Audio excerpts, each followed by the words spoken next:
all place their duty of service before all and continue to put their lives at risk in order to save the lives of others. Health workers handling patients with confirmed or suspected coronavirus disease face an increased risk of exposure to the virus. Some healthcare workers have indeed become infected with the coronavirus in the course of their duties. The ease of transmission of the virus makes this possible. The occupational health risk of the virus, the occupational health risk to healthcare workers posed by COVID-19 has attracted global and national concern. The government will continue to place extreme importance on protection of healthcare workers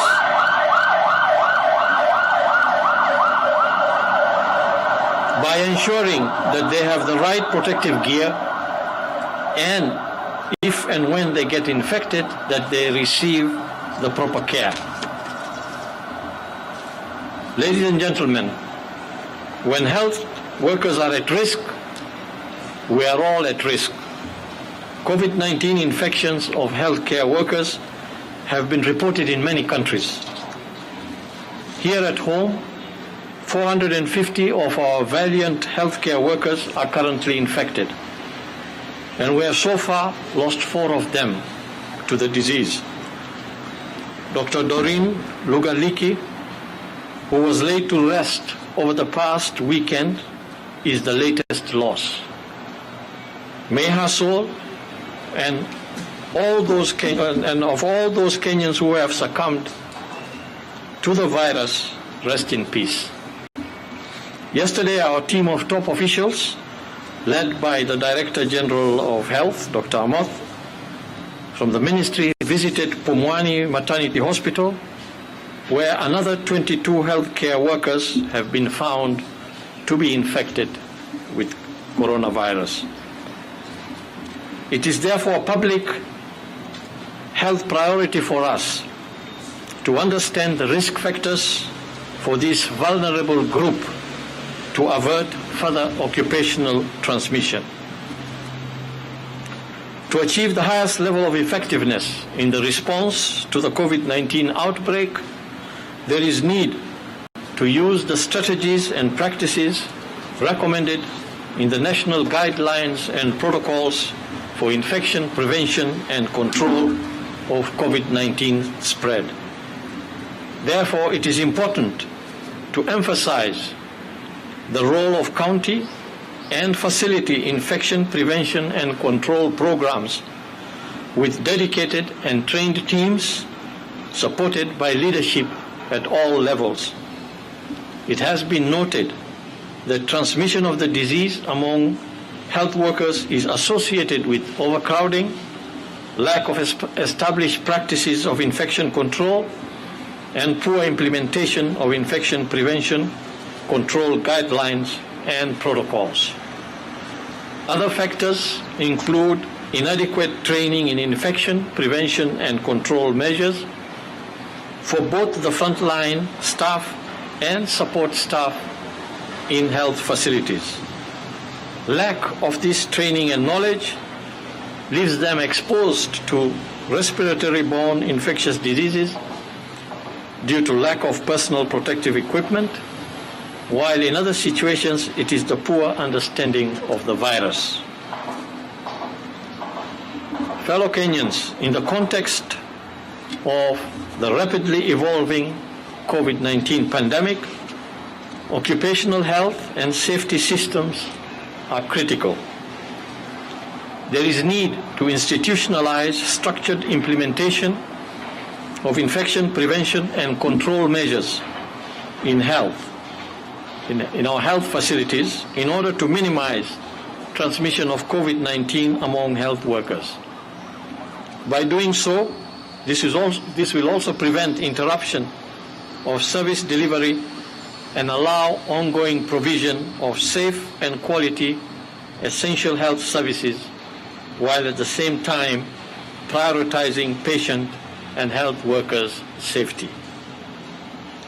Infection prevention and control strategies to limit transmission in healthcare settings include the following. 1. Isolating patients with suspected COVID infection and encouraging healthcare workers to have a high level of clinical suspicion. They should also establish a well-equipped triage station at the entrance of every healthcare facility, supported by trained staff, to promote hand hygiene and respiratory hygiene as essential preventive measures. 2. Applying standard precautions for all patients at all times by putting into consideration widespread community transmission. Standard precautions include hand and respiratory hygiene, the use of appropriate personal protective equipment according to risk assessment, injection safety practices, safe waste management, proper linens, environmental cleaning and sterilization of patient care equipment. 3. Administrative controls and policies for the prevention and control of transmission of COVID-19 infections within the healthcare setting will ensure that infection prevention and control measures are implemented. These include educating patients, caregivers, implementing policies on the early recognition of acute respiratory infection potentially caused by COVID-19.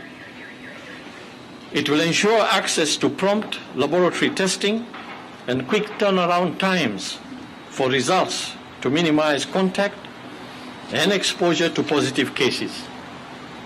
It will also prevent overcrowding, especially in the outpatient and routine clinics, provide dedicated waiting areas for symptomatic patients, and appropriately isolating hospitalized patients. To further reduce the risk of transmission of the disease among healthcare workers, there is need to monitor them to comply with standard precautions and providing mechanisms for improvement as needed. This can be done through regular health worker risk assessments, adjusting workflow processes to ensure rapid triaging, and separation of suspected COVID-19 patients. Okay, let me, fellow Kenyans, now turn to our statistics on COVID today. Wananchi wenzangu, hebu tujaribu leo tuwaletee hii habari kwa Kiswahili. Hali yetu ya janga la corona katika nchi leo.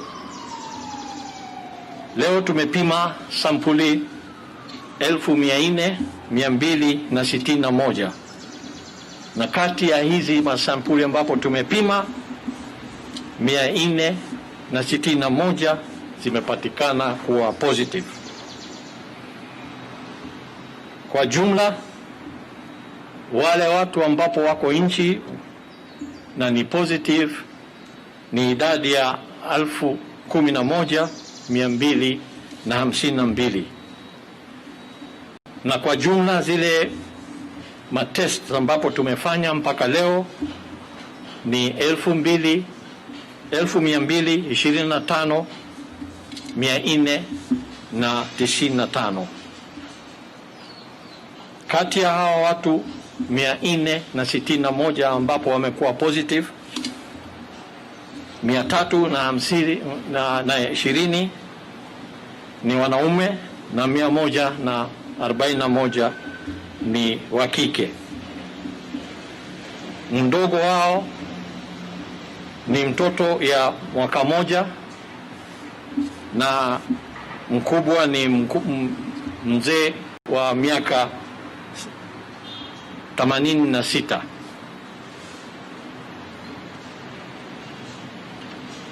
Mia nne na 32 ya hawa 461 ni wa Kenya na 29 ni wageni. Kwenye sehemu zile hawa watu wamepatikana, Nairobi ina watu 248, Machakos 97, Kiambu 20, Kajiado 15, Migori 14, Busia 12, Nakuru 11, Laikipia 7, Nyeri 7, Kilifi 6, Lamu 4, Wasingishu 4, Kakamega 3, Kisii 3, Kisumu 2, Makueni 2, Mombasa, Taita Taveta na Bomet 1 kila county. Pia leo tuna furaha kuwaeleza ya kwamba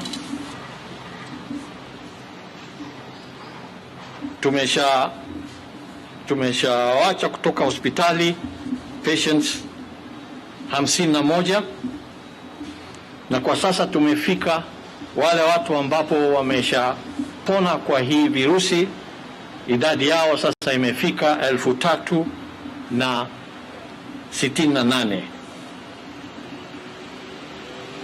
Healthcare workers wetu ambapo wanafanya kazi safi sana, tunataka kuwapongeza, tunataka congratulate kwa kazi ambapo wanafanya kule kwa wakati hii. Pia tunataka kueleza leo tumepoteza watu 7 kwa hiyo ugonjwa, na inaleta ile idadi ya watu ambapo wameshafariki kwenye hii ugonjwa kuwa 209. Tunatuma rambirambi zetu kwa wale watu ambapo wamepoteza watu wao. Finally, I once again want to thank our healthcare workers for the great work they are doing in our various health facilities, especially during this very difficult time of this pandemic. I cannot have better words to thank them other than assure them of the continued support and cooperation from the ministry as they undertake this noble duty. Asanteni sana.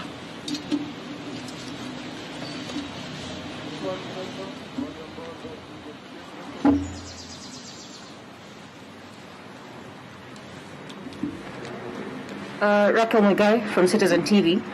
The National Treasury and the Ministry of ICT headquarters have had to scale down their workforce after some staff members tested positive. These staff members worked at Teleposta Towers, which houses the Ministry of ICT. So basically, what is the testing in these offices, as well as what is the government strategy in trying to reduce the transmission of the virus in public offices? And finally, is Kenya playing a role in global efforts of finding a vaccine, given that the Moderna vaccine is moving to its final trial in the next few weeks?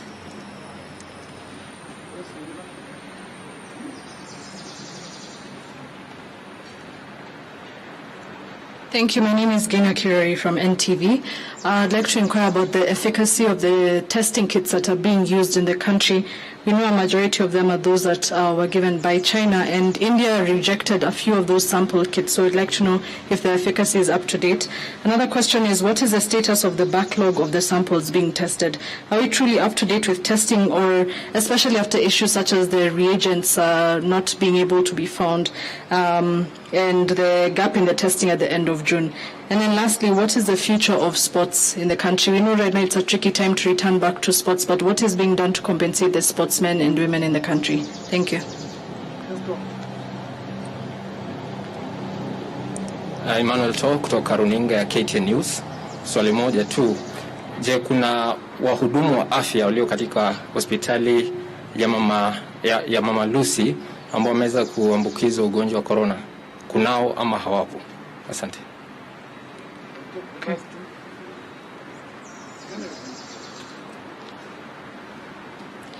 Nancy Okware kutoka KBC. Swali langu la kwanza ni kuhusiana na hali ilivyo kufikia sasa katika hospitali ya Pumwani. Je, ni hatua zipi zaidi ambazo zimechukuliwa ili kuhakikisha kwamba shughuli za kawaida zinarejelewa ili Wakenya wasio wanapata matatizo wanapokwenda pale? Na mwisho kabisa, ningependa kufahamu kuhusiana na wale wagonjwa ambao wamepona kutokana na virusi vya corona humu nchini. Je, wanapoondoka pale hospitalini ni kipi ambacho kama wizara huwa mnawaambia, manake wamo katika hatari vile vile ya kuambukizwa virusi vya corona? Je, ujumbe upi ambao huwa mnawapa, pengine chakula ambacho wanastahili kula? Je, huo mtindo umezingatiwa humu nchini? Na vile vile kumekuwa na wale ambao wamepata virusi vya corona kwa mara ya pili baada ya kupona. Shukran.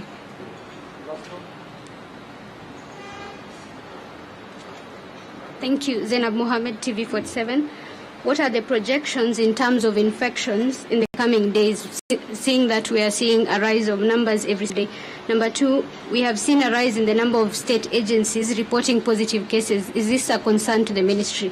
The last one, why can't NHIF cater for testing, especially for the hoteliers? Thank you. Can you repeat your last part, please? Why can't NHIF cater for testing, especially for hoteliers? NHIF. Yes. Okay, thank you very much. This is quite a series of questions. Some of them I will respond to, others my technical support team will respond to them. Rachel, Citizen, your question was regarding the ICT ministry, and particularly at Teleposta Towers, what's happening there in terms of staffers there who are said to have tested positive, and what are we doing about public officers and public offices where people are turning positive? The first part of your question. Let me respond to that. At this time and period when we are beginning to see that our numbers are increasing, as you know, we have evolved through this pandemic and through our trajectory. In the beginning, we were dealing with mainly protecting ourselves from imported cases of COVID-19, because the COVID-19 came from somewhere. It had to come from outside. You remember we had our first case of an individual who originated from the US, passed through London. So that effort continued to protect the country by making sure that those coming in do not bring in the virus, and hence all those measures that we put in place, the cessation of air travel and so on. But once the virus came into the country, there has been transmission, human-to-human transmission, and what we call community transmission establishing itself. And for a while now, we have had community transmission, because you can see we now have transmission of the virus in 42 out of our 47 counties, which means that we now have well-established local transmission or community transmission of the virus. And then, given that, therefore, it is going to find its place in many places. The virus will find itself in many places. Public offices, high offices are not an exception. We will continue to see many different places where we will find that there are cases of infection, that there is spread of infection, and we need to be able to move in quickly and try to stop that spread of infection. So if we have today infection cases at the ICT offices, I think it is not a matter of surprise. It is an expectation of the spread of this virus that we will continue to see it, but we must take the right action to try to contain it, to stop it by going in there quickly, identifying the scale of spread of the infection, identifying the people who are infected, and being able to contain them so that they do not spread the virus any further. So I think that answers to the question that going forward, the virus will show up its ugly face in many different places, and we should be ready for that. We're going to see that, and we should be ready for it. The second question was to do with our role as a country in the vaccine tests that are going around the world, that are going on in the world. Yes, there is a lot of effort globally on trying to find a quick preventive agent against this virus. There's a lot of hope that is hinged on discovery of a vaccine that works.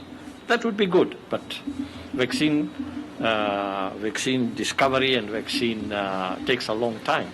However, there is a lot of effort in fast-tracking this, and I know that there are more than 200 different efforts globally at vaccines, but only a handful of them have reached a point where they are being moved forward with some level of promise. The vaccine that you may have talked about, where we as Kenya might be involved in, is a vaccine that is being tested out of Oxford University, and one of our institutions, the Kemri Wellcome Trust Institution, is involved in that trial. It hasn't yet begun here in Kenya, but there are indications that we will be involved at some point in assessing the efficacy of this vaccine. And when that time comes, we will let you know. But there is a procedure and a process for us to go through before we accept to be involved in a trial of a vaccine or any therapeutic product for that reason. And we have the structures and necessary review boards that look at that. Gina of NTV, your question was regarding the efficacy of our testing kits, and you also cast aspersion on the donations we received from China, which you say some places rejected them. Let me speak on the issue of donations. The very early tests that we did, and for a long time, for quite a while after that, that supported our testing effort, were donations that we received from the Jack Ma Foundation. Those test kits were tested and evaluated in our labs, and they were found to be fit for the purpose. And in fact, were it not for those kits that we had at that time as a donation, we would not have made the progress that we have made in our testing capability. I think that donation made a big difference in our testing program, and we want to say that we do appreciate that donation that came from Jack Ma through the Africa CDC and other efforts, and it worked for us. There are many donations that have come around, and when you talk about testing, we need to be very specific about what type of testing we are talking about. The standard gold testing technique is what we have said repeatedly here, real-time PCR, and that's what we use in this country as our confirmatory test for PCR, for coronavirus. Those kits that we obtained are for this test, and they worked for us. I don't know what the nature of the tests that were donated in a place like India and that were rejected were. They could very well have been some of these other non-standard tests, such as the rapid diagnostic tests that we spoke about before. But those donations have helped us. Again, I want to say that yes, donations, when they come, must also be put to scrutiny to see that they meet our standards. As long as they meet our standards and support our effort, we welcome them.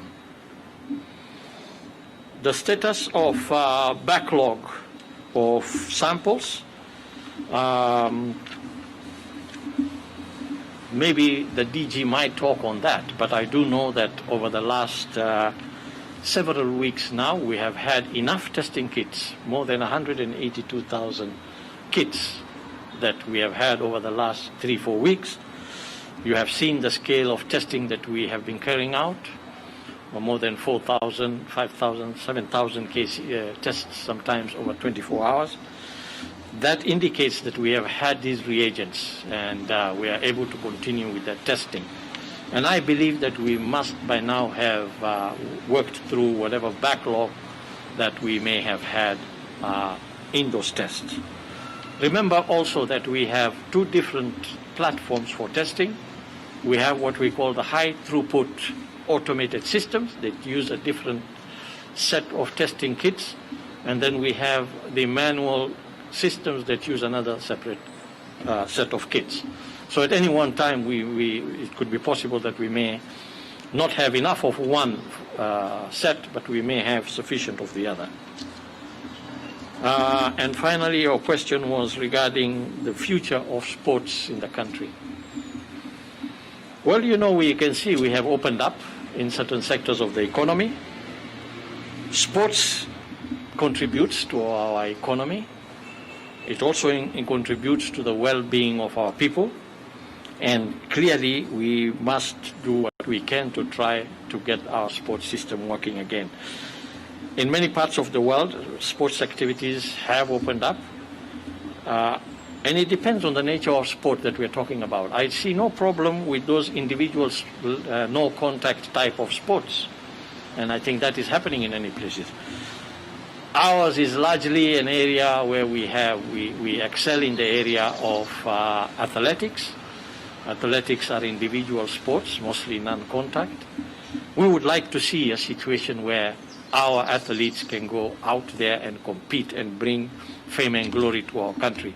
And I think we will work on that to see that that happens. As for sports that draw gatherings and public gatherings and contact sports, I think those considerations of whether it's possible to allow those sports to continue without endangering those that the fans that go and watch these sports needs to be considered very carefully along the lines of the procedures and protocols that we have put in place. KTN, you also talked about Huduma, you talked about healthcare workers being affected in Mama Lucy Hospital. I think I have addressed the issue of us seeing that we will find infections springing up in many different places. So I will not dwell on that anymore. Nancy Okwaro, you asked about Pumwani, what is happening in Pumwani, and what actions are we taking as government. You also wanted to know how do we deal with those who have recovered from the virus, and what kind of advice do we provide them as they recover and leave the hospital. Dr. Ahmed, since he was there yesterday, I think we'll talk a little bit about what's happening in Pumwani and the actions that we have taken. But with regard to those who recover, we do what is required according to protocol, and that is recoveries are based on release from hospital once we have established that those individuals have fully recovered. In terms of if they had any clinical symptoms, that those clinical symptoms and conditions have resolved themselves, but really that they no longer have the virus in their system. So we have to test them to ensure that they are virus-free by the time they are being released out of a health facility. And that ensures, therefore, the issue of them being able to transmit the virus does not arise because they are only released once they are free of the virus. The advice that they are given that this is a new disease that has, I think in recent days we have seen that we are beginning to get much more information on the pathophysiology of the disease, how it affects different parts of the body, the long-term effects of the disease on certain functions of the body.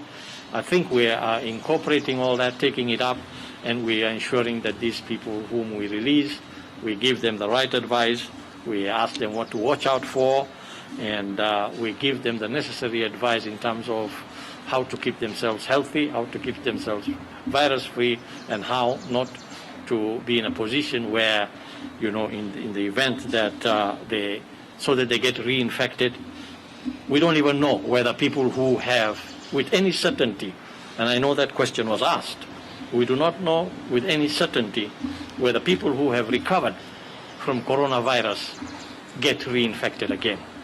There may have been some cases here and there reported, but it cannot be said with certainty, and there isn't enough evidence base to be able to tell whether people who actually recover from the virus stand a chance of being reinfected. This is an area of intense research because it is important to know. It's important to know the immune response mounted by individuals against the virus, and how long that protection lasts. These are important things to understand the epidemiology of the virus, because once you understand that, then you can develop strategies on how to stop transmission. So that is an evolving area of knowledge, and we look forward, as this knowledge base increases, to come up with some indication on how to deal with the virus. Projections, the last person to ask a question wanted to know projections of infections in the coming days, the increased number of cases in state agencies, I think I have addressed that, and whether NHIF can cover the costs for testing, especially for restaurant workers. In terms of projections of infections in the coming days, I think we are seeing, and we have said that a time will come when our numbers will rise. As we approach the steep incline of our curve, as we approach closer to our peak, and our projections by our experts using different modeling techniques have indicated that we may be approaching our curve sometime in August or September. So far, the rises that we are seeing seem to be consistent with that. And therefore, I think we'll wait and see. But we know that projections sometimes do not bear the truth. That will wait to be seen. But clearly, we are seeing the number of cases increase. The numbers that we have been announcing in terms of those that are positive from the total samples, the rate of positivity seems also to be increasing, an indication of increasing numbers of people who are infected. So we'll continue to see that. NHIF covering the costs of testing. You know, I think it's not only NHIF, the entire insurance industry, I think, is in a situation where they have now to look at and review their policies, because coronavirus was not there before. It was not there when the policies were set and the exclusions and inclusions were set. I think it's a process now of reviewing this and seeing what it means, what the implications are in terms of cost, and what can be covered. But I can tell you that these discussions are ongoing, not only with NHIF, but also in the private insurance industry. I will now hand over to Dr. Amoth, maybe to respond to some of the questions that had been raised. Dr. Amoth. Thank you, Waziri. Let me start with the last one of additional information in terms of the projections.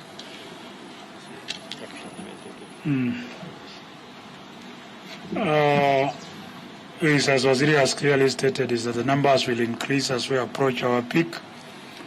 And if the numbers increase, of course, even the deaths will significantly increase. But more worrying, of course, is deaths, especially in those without coexisting medical conditions. Like for today, we have reported 7 deaths. Out of these, there are 2 people who didn't have any coexisting medical indication or condition. So that is usually a source of worry for us, because then it means whether the infection is they are getting a more serious form of the infection, which therefore means that we need to be able to warn the young people that not everybody who gets COVID, you could be that unlucky person who gets a more serious form of COVID-19 and therefore succumb to it. So it is imperative that the young people take these precautions very, very seriously. Initially, in early phase of the disease, you remember most of the people who died had coexisting medical conditions. But also as the numbers rise, the healthcare system, in line with the directive of His Excellency the President, that each county establishes a 300-bed isolation facility, a number that very many counties have indeed exceeded. The healthcare system has been resilient and people are still able to get services. So we are pleased that on the 10th day following the lifting of the restriction of movements, so far the healthcare system has responded very, very well. As of today, we have 1,049 people admitted across hospitals in the width and breadth of this country. And out of these, 39 are in ICU, with 21 of them under ventilatory support, meaning we are breathing for them through machines, and 18 requiring supplemental oxygen. So the number has not changed significantly in the past 3 days. So we hope that scenario will obtain going forward.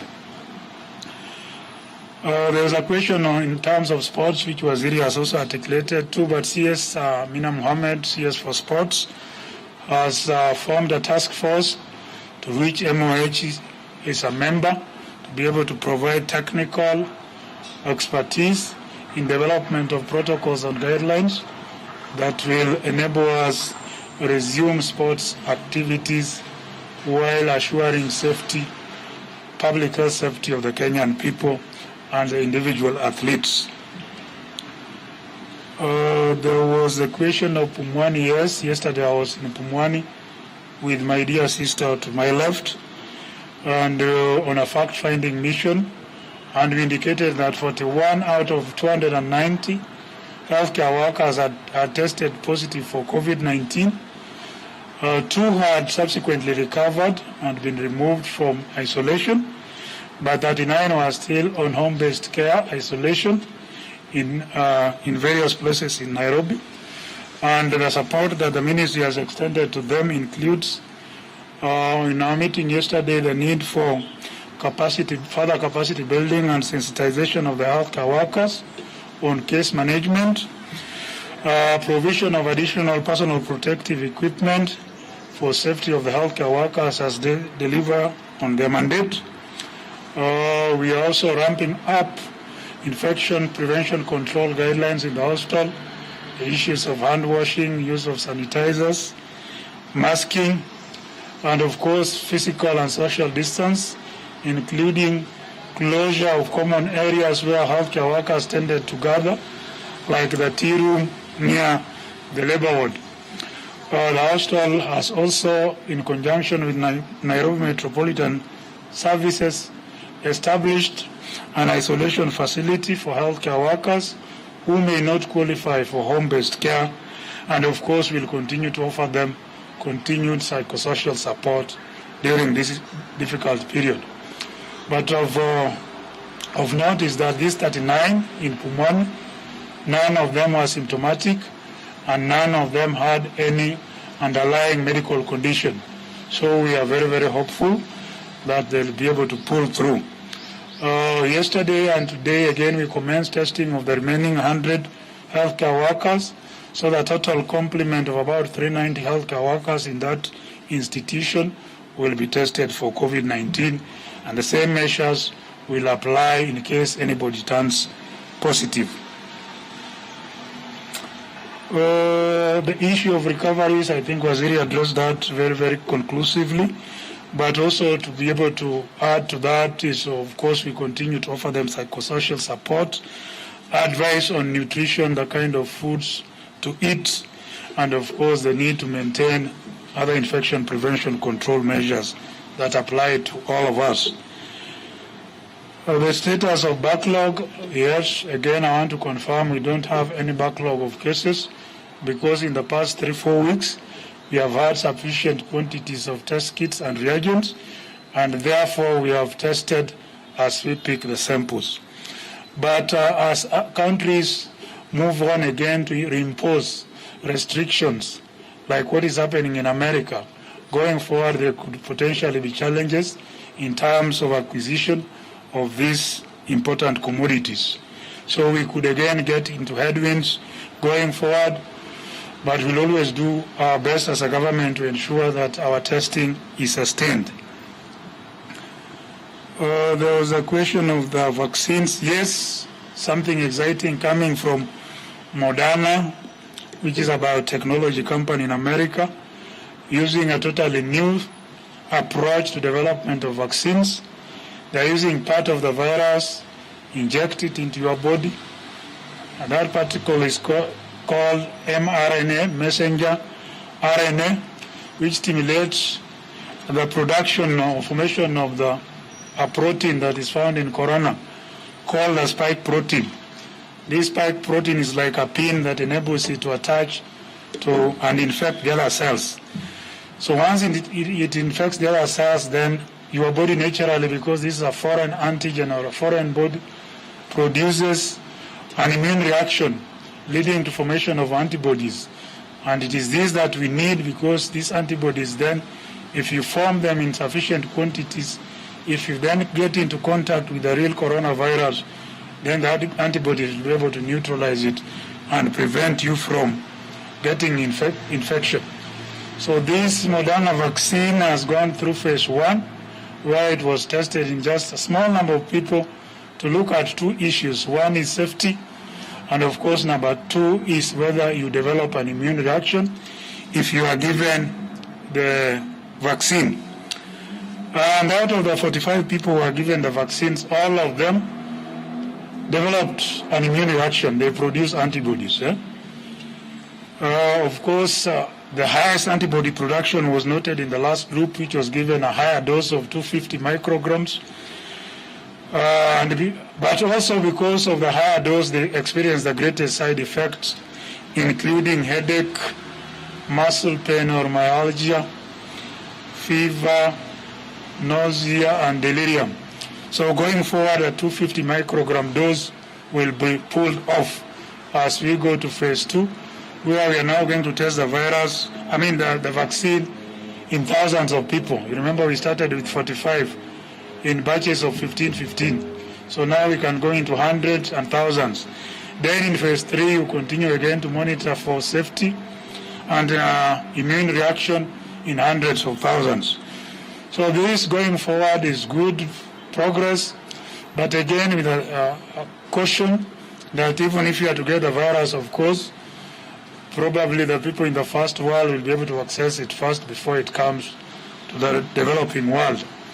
And you have seen the kind of protectionist measures that the countries have put in place.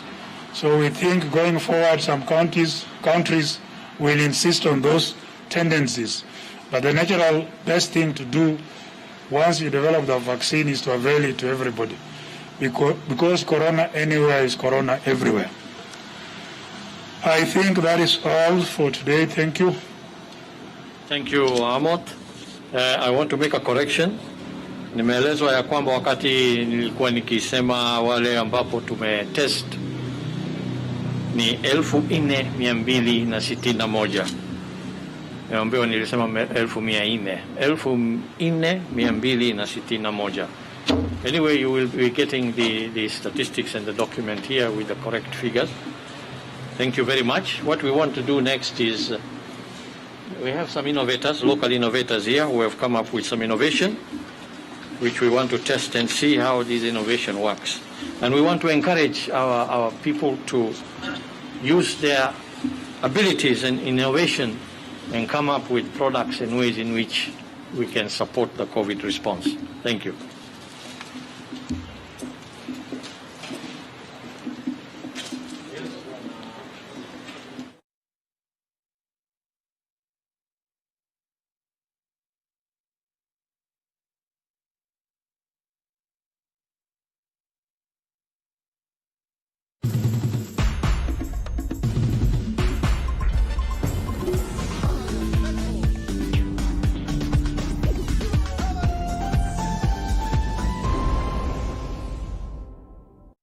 Our Father who art in heaven, hallowed be thy name. Thy